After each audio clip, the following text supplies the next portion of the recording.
এক্সপেকটেশনটা মানুষের দেওয়ারি তার 24 ঘন্টা মানুষের পাশে দেবে, এটাই তো সবচেয়ে বড় দেওয়া। এচেবে অমিত শাহজি আমাকে এমন সুযোগ করে দিলেন যাতে পাণ্ডবেশ্বর মানুষের পাশে আমি থাকতে পারি। জয়টা কি সহজ ছিল? দুঃখ কষ্ট বেদনা সবটাই কম করতে পারি, এটাই তো সবচেয়ে বড় পাওয়া। জয়টা কি না? এর আগে পরাজয়ের পর আপনি একটা কথা বলেছিলেন যে আপনার পরাজয়টা সংখ্যায় হয়নি, মেশিনারিতে হয়েছিল।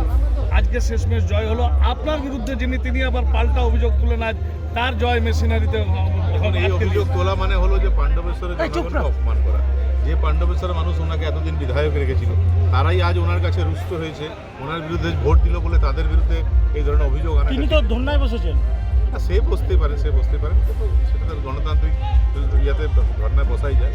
কিন্তু আপনিও জানেন, আমিও জানি, সবাই জানি এসব ধর্নায় কোনো লাভ হয় না, এবং উনিও ভালো করে জানেন যে উনি পরাজিত হয়েছে। তো আগামী দিনে যদি রাজনীতি করার ইচ্ছা থাকে, তো কেন পরাজিত হলেন সেগুলো ওনার ফাইন্ড আউট করা উচিত। যদি কোথাও মানুষের ক্ষোভ বিক্ষোভ আছে সেটা কম করার চেষ্টা করে, সেটা না করে অন্য পন্থা, চমকপ্রদ কোনো পন্থা নিয়েছে, সেটা ওনার ইচ্ছা। জিতেন্দ্র তিওয়ারি 5 বছরে দেখা গেছে বিভিন্নবার পাণ্ডবেশ্বরে ব্যারিকেড হয়েছে রাজনৈতিক কর্মসূচিতে, এমনকি আপনাকে দেখে মানুষ বাড়ির দরজাও লাগিয়ে রেখেছিল। কি দরজা যদি লাগিয়ে থাকতো তাহলে কি আজ আমি জয়লাভ করতে পারতাম? দরজা করানো হয়েছে, জোর করে মানুষের উপর প্রেসার ক্রিয়েট করা হয়েছিল, এবং মানুষ এই রাজনীতিকে প্রত্যাখ্যান করে। দাদা, নরেন্দ্রনাথ চক্রবর্তীকে নিয়েই কি আপনার আগামী কর্মসূচি? আমি আমার কাউকে নিয়ে কোনো কর্মসূচি, পাণ্ডবেশ্বরের মানুষকে নিয়ে আমাদের কর্মসূচি। আমরা যে প্রতিশ্রুতি মানুষকে দিয়েছি সেই প্রতিশ্রুতি পূরণ। দাদা, নির্বাচনের দিন তো আপনাকে দেখা যায়নি ঘুরতে, কিন্তু আজকে এত ভালো ফলাফল। দেখুন, নির্বাচনের বিভিন্ন লোকের বিভিন্ন পরিকল্পনা থাকে। ইলেকশনটা কীভাবে লড়তে হবে, আপনারা প্রেসেরাও অনেকে আমাকে সেদিন খুঁজেছিলেন, আমি বলে দিয়েছিলাম যে আসানসোলে আছি, অসুস্থ আছি। কিন্তু জয়টা কি সহজ ছিল? হ্যাঁ, জয়টা কি সহজ ছিল?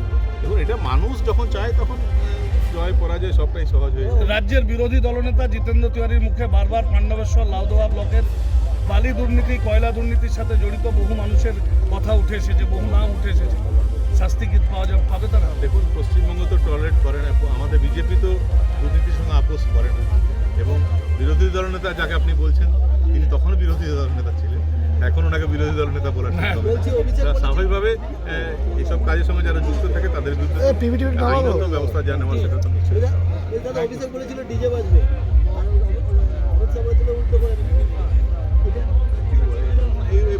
এই ধরনের বক্তব্য বাংলার মানুষ পছন্দ করে।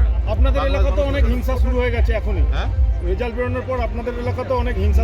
না, কোথাও হিংসা হয়নি, একদম। আমি তো নরেনবাবুর সঙ্গে দেখাও করেছিলাম, আমি বললাম যে আমার ফোন নাম্বারটা রেখেছো দাদা? হ্যাঁ আছে। ওনারও নাম্বার আমার কাছে। আমি বলে যে কোনো অসুবিধা আমাকে ফোন করতে, এগুলো আমরা হতে দেবো না।